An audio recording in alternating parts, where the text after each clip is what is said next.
FK Consulting and Agent Aid presents. Good day and welcome to this chapter regarding undesirable business practices. This section is extracted from the relevant regulation as mentioned in your booklet and corresponds with Section 34.3, 10.1, pursuant to the provisions of Section 63(1) of the Act. The following business practices are prohibited. Point 1.1. Any arrangement in terms of which any party or person that directly or indirectly controls or manages any franchise business requires that any franchise operation or outlet of such franchise business may only be marketed, promoted, or disposed of through the agency of the franchisor or a property practitioner designated by the franchisor, or which imposes any form of penalty in respect of a failure to do so.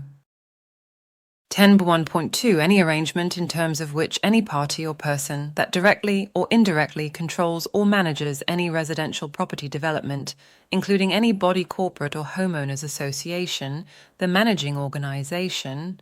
10.1.3. Receives money or any other reward in exchange for a benefit, advantage, or other form of preferential treatment in respect of the marketing of properties in such property development. 10.1.4 requires that any property in such property development may only be disposed of through the agency of the managing organization or a property practitioner designated by the managing organization, or which imposes any form of penalty in respect of a failure to do so.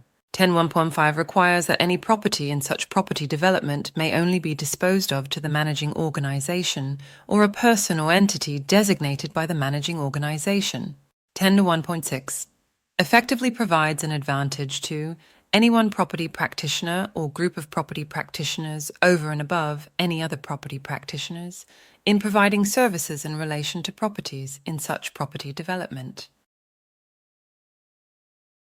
10.1.7 effectively excludes or disadvantages any property practitioner or group of property practitioners from being able to provide services in relation to properties in such property development.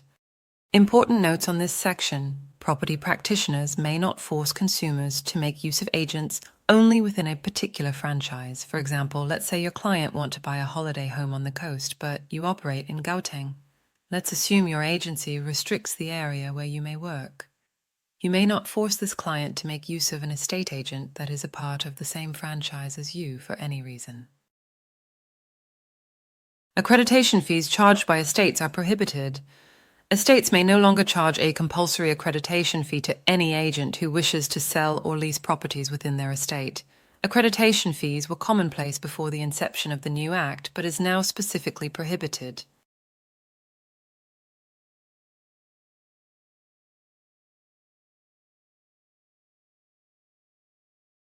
Sole or exclusive mandates for certain estate agencies to sell a new developments or existing property within an estate is prohibited. Once again, this used to be commonplace before the inception of the new Act, but developers and estates may no longer force consumers to make use of only one agent or estate agency if they want to purchase in their estate or development. This online learning experience was delivered to you by ETD College. Thank you for attending. We will see you in the next lesson.